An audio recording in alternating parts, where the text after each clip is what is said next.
Welcome to Commentate, the official podcast of the School of Communication at the University of Nebraska at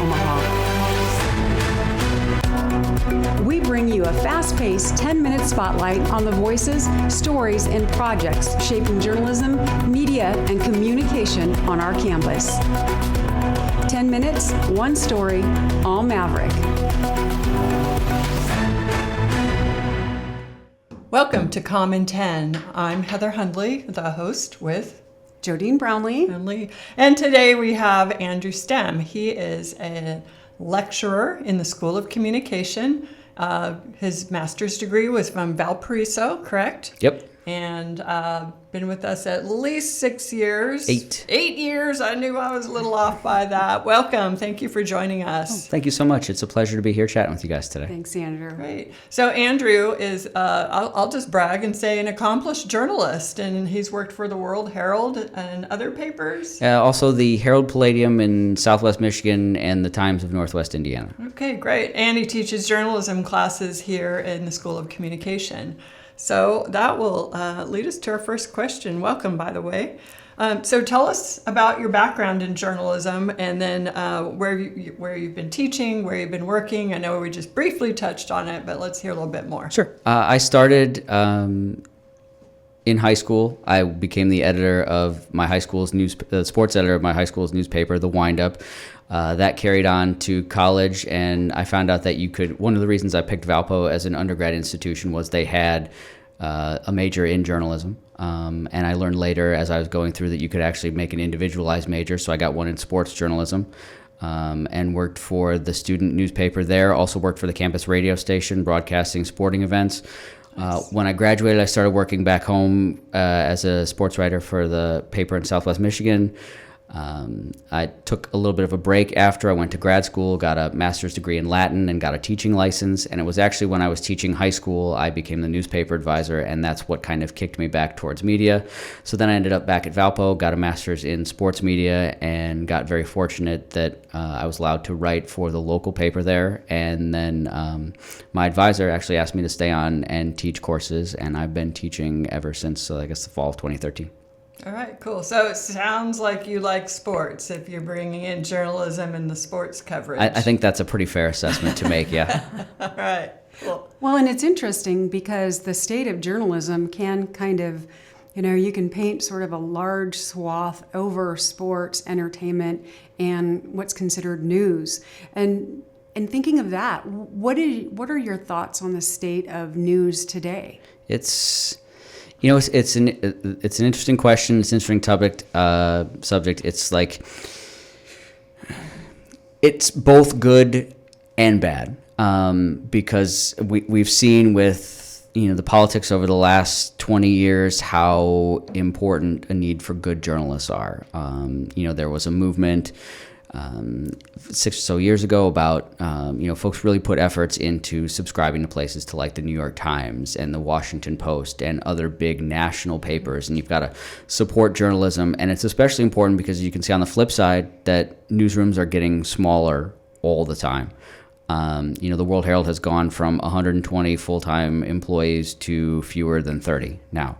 Newsrooms are getting bought up by venture capitalists and are getting cleared out and very slowly just wrung out to a point where there are so few people left who still care about trying to do good journalism that it becomes hard for folks. On the flip side, that has given rise to, independent newsrooms. Like here in Nebraska, we see the Nebraska Examiner, the Flatwater Free Press, and they go into really big, in-depth type stories. And so, it's positive because there's still a need for it, and there's still a lot of people, I see it in our students all the time, who want to be out there and make a difference and telling these stories. And it's also hard because it's not the easiest field to get started in and to know that there's a ton of job security. So it's mixed, but more important than ever, and that's the message I try to deliver to our students. So these journalists that are losing jobs and that newspapers that are going under and that sort of thing, it's terrible news for the state of journalism. I think that's the very negative side. Is this all business decisions? Is this the big company that says let's increase our profits by getting one person to cover a wider beat, or what's happening? I mean, I think that's probably it, is that when you look at it, I think people realize with the advent of the internet that you don't make money off newspapers. They gave themselves away for free for so long, and then there are ads everywhere, so people don't need to necessarily, companies don't need to advertise in the newspapers anymore, so there's less money going around. And, it gets to a point where people have found other ways to get their news. That it's not like, I'm one of those people that likes hard copies of things. Like I can't handle reading a book on a tablet or anything. I like having to hold in the book, and I like a hard copy of a newspaper, but there are fewer and fewer people who are like that.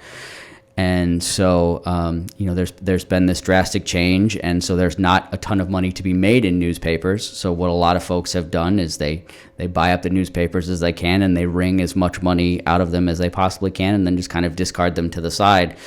And they don't care, because it's not their news that they're worried about, but it's the citizens of people who live wherever that now all of a sudden find themselves perhaps being in a news desert and having real issues about finding out what's really going on in the world. Yeah. So we're talking about some of the negatives, some of the disappointing. I'm like, it's not real good to recruit students then. So do you have any optimism? I mean, you're still teaching it. You still Absolutely. work with students, Absolutely. so.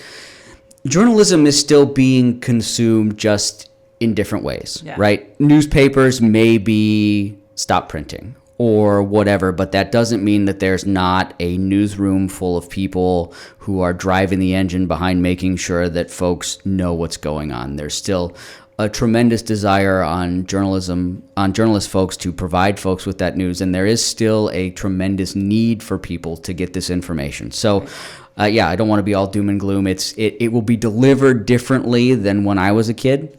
But there's all sorts of news apps. There's all sorts of just online places to get journalism that combine both the long form journalism and the immediate kind of breaking news coverage that people just have to know where to find it, and we have to make sure people want to seek it out, and we do that by creating good journalists, and that's what we do here. The students have a passion for finding the story and really getting in there. You can see it at places like Mav Radio and through the Gateway and other places, is that our students really have a passion for doing the work and providing folks with information, and that's all you can ask. There will be avenues for them to have their work be found. Well, what about, it seems to me that now I've got experience under my belt, which kind of is AKA I'm older, and I've seen things, ebb and flow in these sort of cycles. And it seems to me what I'm seeing academically and maybe even societally is that there is sort of this pendulum swinging back to older, trusted news journalism, checking the facts, checking them twice. And I've seen a lot of enthusiasm with our students. What have you seen in the classroom? I would say absolutely the same. There is a tremendous amount of enthusiasm to make sure that you're delivering the story, that you find what the story is, and our students are so good at finding stories and being able to tell them. But that's really it. And when you end up around here, UNO doesn't always end up in the news. So for our students to be able to tell stories about what's going on campus, because for the rest of the student body, that's what really matters to them, and to be able to tell stories about what's going on in the Omaha area.